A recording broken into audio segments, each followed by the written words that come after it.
जौने खटिया पर सुतत हुआ भैया इंसान का करी है खटिया छोड़ी भैया सुता जइबा गदरा ओढ़ा जइबा खटिया छोड़ी भुइया तू सुता जइबा जगरा ओढ़ा जइबा बड़ा दिन भइला ये स्वामी हम रोगवा नवाय रे हम रोगवा नवा ए स्वामी नाही भइला ये कहूं हाइला ला ए स्वामी ये क्या करी हो तनो कथथिए रनिया बापा महतरिया ए रानी बापा महतरिया को कि ए रानी कर मर लिखे ओहे अरे रनिया कर होली खेल करता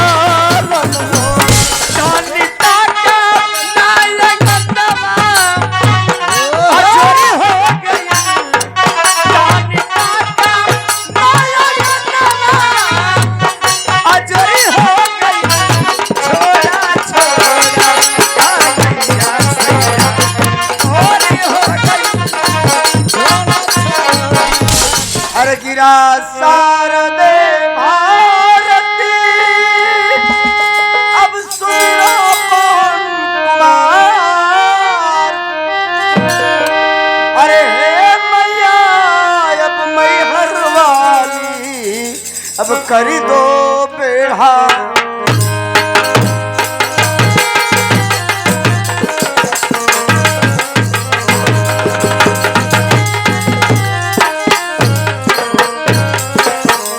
अरे कर दो बेड़ा पार है मैया अब तो हैया आज सहैया अरे अंधा लंगड़ा लूल मूल की अजीमा पार लगाती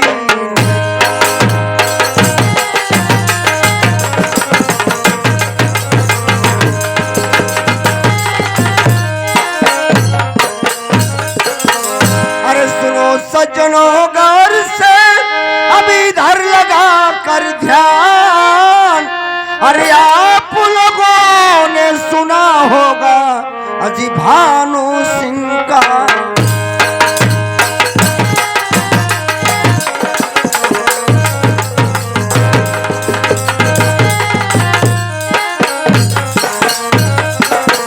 अरे भानु सिंह का नाम सज्जनों अब पर्जा करती उनकी इज्जत थी अरे भानु सिंह की नैना रानी अब सहनशील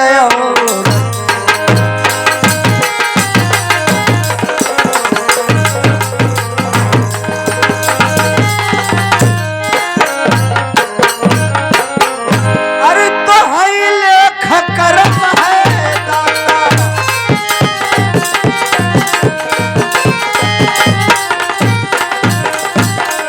कहीं लेख करम दाता अरे बिगड़ी सबकी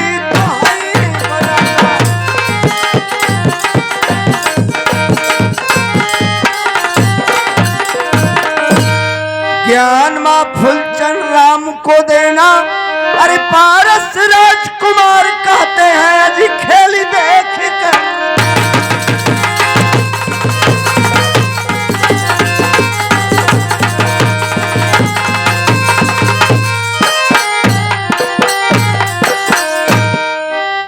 ड्रामा पे से सत्य की विजय झूठ की पराजय उर्फ सत्यम जोगी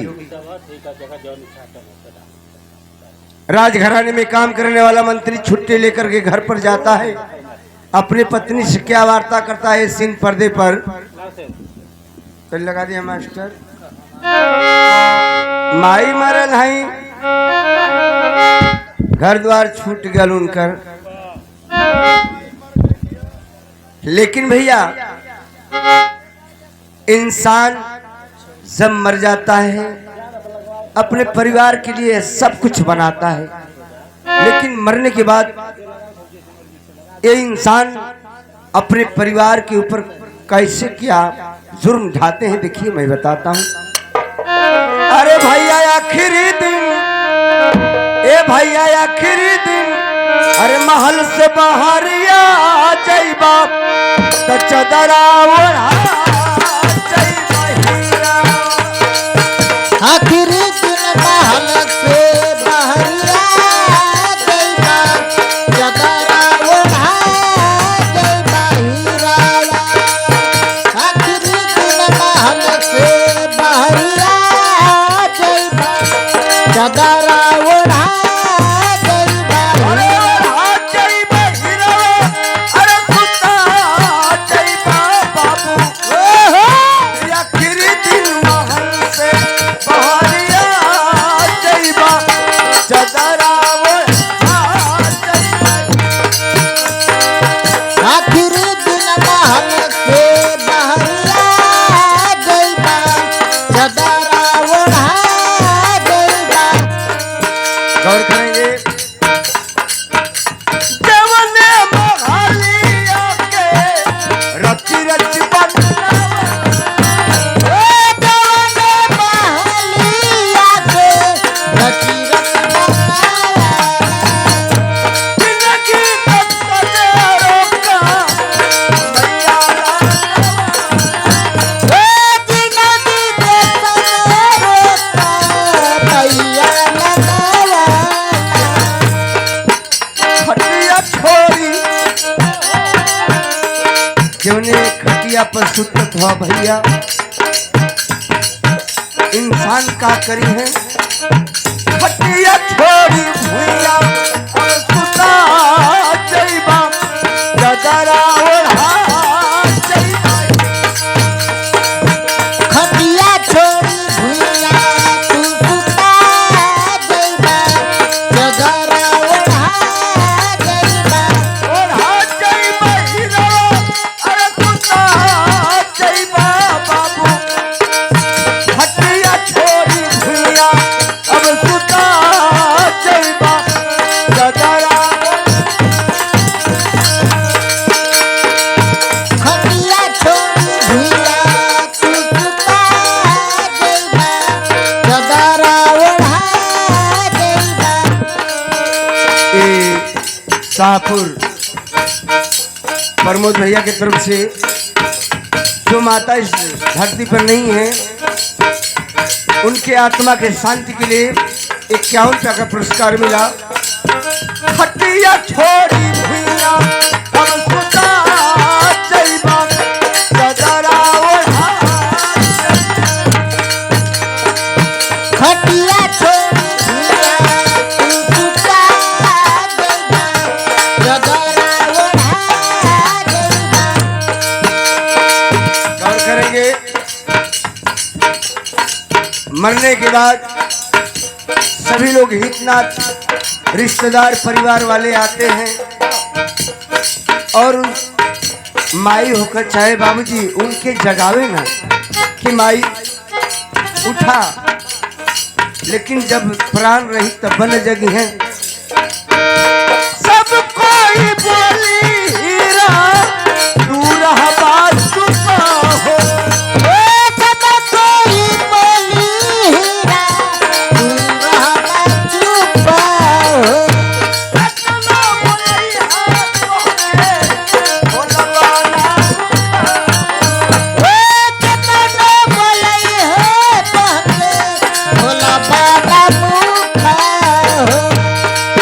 सारे परिवार वाले कतरे कतरे कतरे कतरे रसनी से बन्हा जाइबा चदरा ओढ़ा जाइबा। गतरे गतरे रसरी से बन्हा जइबा चदरा ओढ़ा जइबा। अरे ओढ़ा जाइबा हीरा, अरे सुता जाइबा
क्या बात है, आज मेरी पत्नी बड़ी उदास है। खैर, इस उदासी का कारण तो जानना होगा। प्रिय ज्योति, अरे ओ ज्योति, ज्योति। स्वामीनाथ के चरण में ज्योति का प्रणाम। खुश रहो। क्या बात है?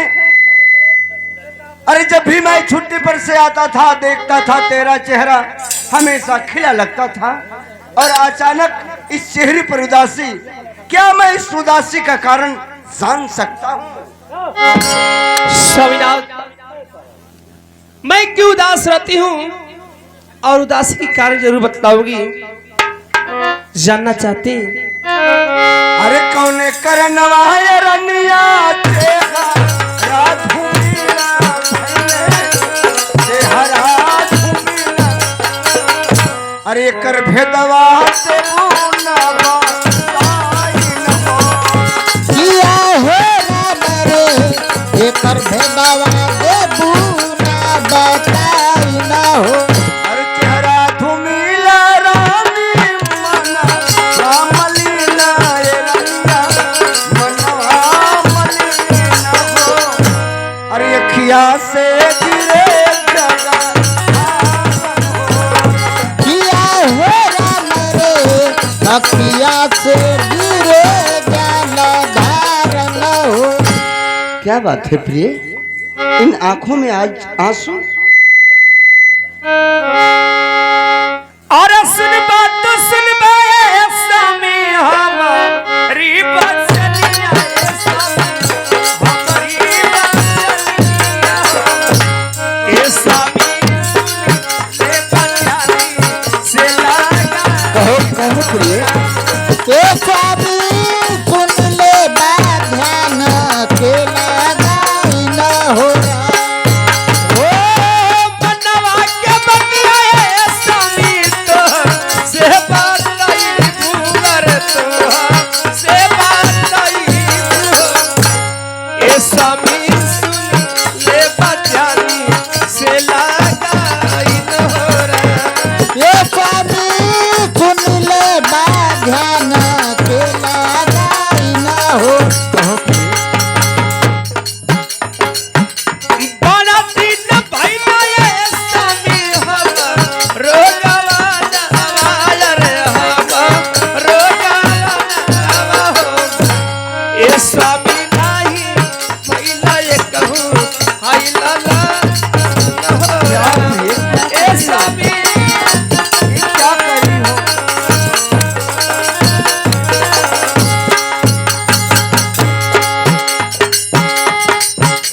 धरहू धीरज वाये रनिया करा ना सबुरवाए रानी, करा ना सबुरवा हो। कि ए रानी रामा जी होला कहीं है। अरे रनिया रामा जी रेला कहीं है, बेढ़वा पारन हो। तेरा नीरम गिला गई है बेड़ा पार न हो। जन्म कथिए रनिया बापा महतरिया ए रानी, बापा महतरिया को।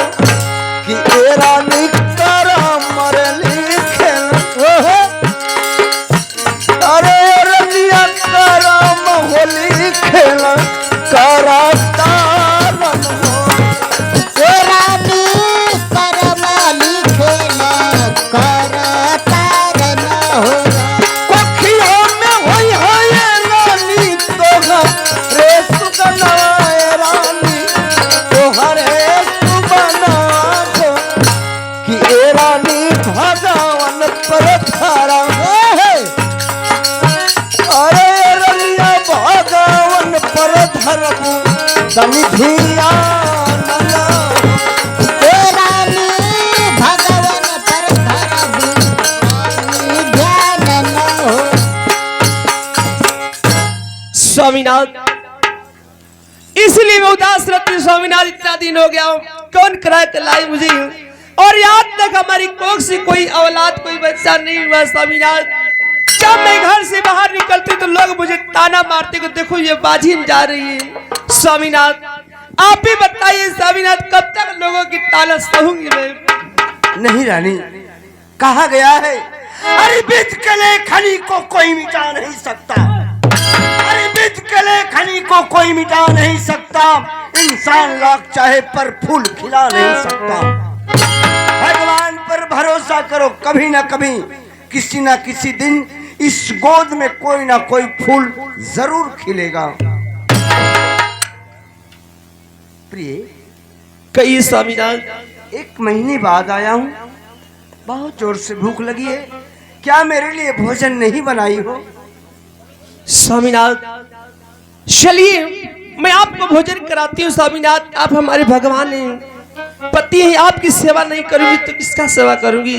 ठीक है प्रिय, चलो चलो चलिए स्वामीनाथ। स्वामीनाथ एक बात मैं आपसे कहना चाहती हूँ। अरे एक नहीं 1000 बात कहो। 1 महीने के बाद आया हूँ, क्या कहना चाहती हो? कहो प्रिय। अरे ना जी अब तोहरा बिना। यही बात है स्वामीनाथ। अरे ना जी अब तोहरा बिना। ऐसा मत कहो प्रिय। आज बुझाइल अरे ना जी अब तोहरा बिना, आज बुझाइल। ओ ना जी अब तोहरा बिना। आज बुझाइल ना जी अब तोहरा बिना, आगे बुझाइल है। पुरस्कार बहन की तरफ से बोलो। ये बहन की तरफ से, बहनी की तरफ से, बहनी की शुभ आशीर्वाद बा, पार्टी से नमस्कार बा। माता जी की आत्मा जहाँ भी हो, शांति सुकून जगह स्थान मिले। ना जी अब तोहरा बिना बहुते बुझाइल। अब तोहरा बिना, आगे बुझाइल है। ना जी अब तोहरा बिना, आगे बुझाइल है। सोच सोच के बात हमारी रोना नहीं कनाई। सोच सोच के बात हमारी रोना नहीं कनाई। अरे ना जी अब तोहरा, ओ ना जी अब तोहरा बिना, आगे बुझाइल है। ना जी अब जरा कहो प्रिय। मेरे पास तो आइए। छोड़ा छोड़ा कालैया सैया भोरी हो गई। छोड़ा छोड़ा कालैया सैया भोरी हो गई।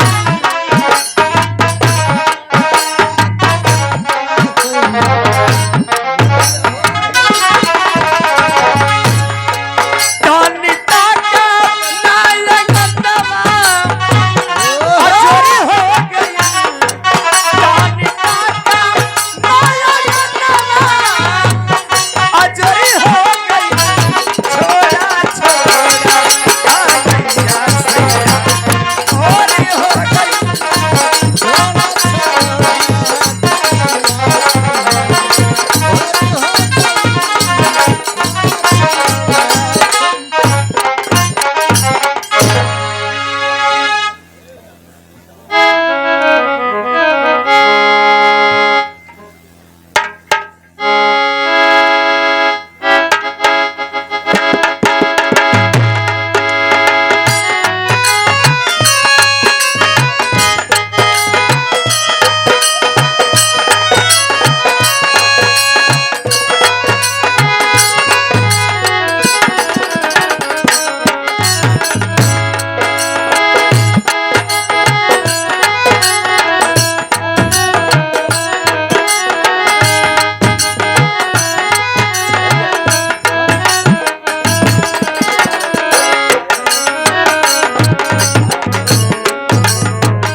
द्वारपाल, द्वारपाल,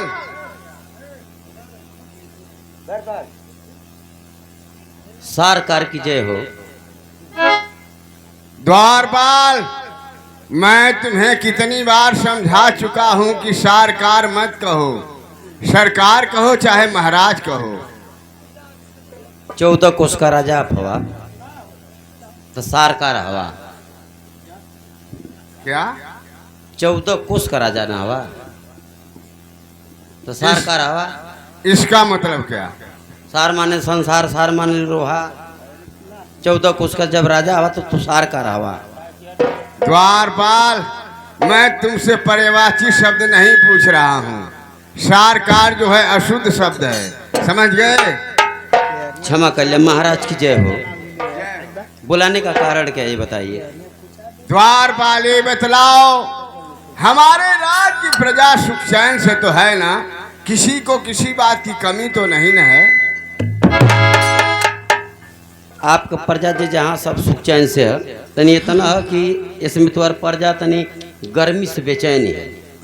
द्वारपाल, ये तो प्राकृतिक देन है, इसको कौन रोक सकता है? ठंडिया में हीटर बटोल है, मैं कहूँ कूलर बटवा दा। ठीक है, राज के जितने कर्मचारी हैं सबकी राय होगी तो कूलर बंटवा दिया जाएगा। लेकिन महाराज, लेकिन क्या? लेकिन ये कि महारानी आपसे मिलना चाहती है महाराज। ठीक है, वो बेचैन हैं। जाओ उन्हें लिवा करके राज दरबार में आओ। आप मिलवा। जब महारानी मुझसे मिलना चाहती हैं तो मैं भी उनसे अवश्य मिलूंगा। बैठल जा, बोला लिया थे।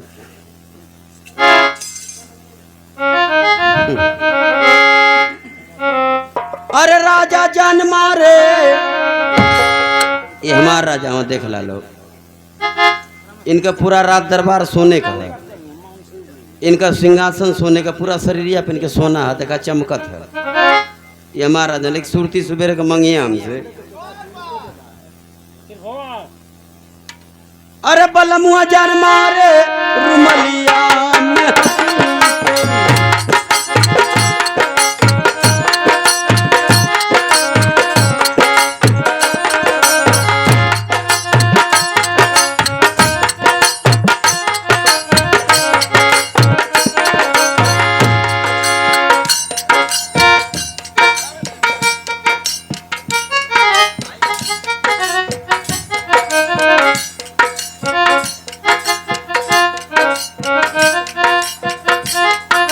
रुमलिया में हंसी के राजा जान मारे, बलमुआ जान मारे। रुमलिया में हंस के, रुमलिया में हंसी के राजा जान मारे, बलमुआ जान मारे। रुमलिया में हंसी।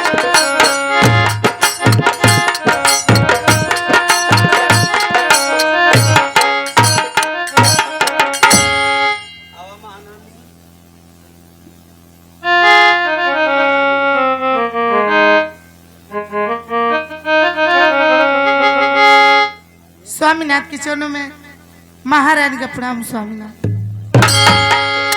मैं आपसे कुछ कहना चाहती हूँ स्वामी।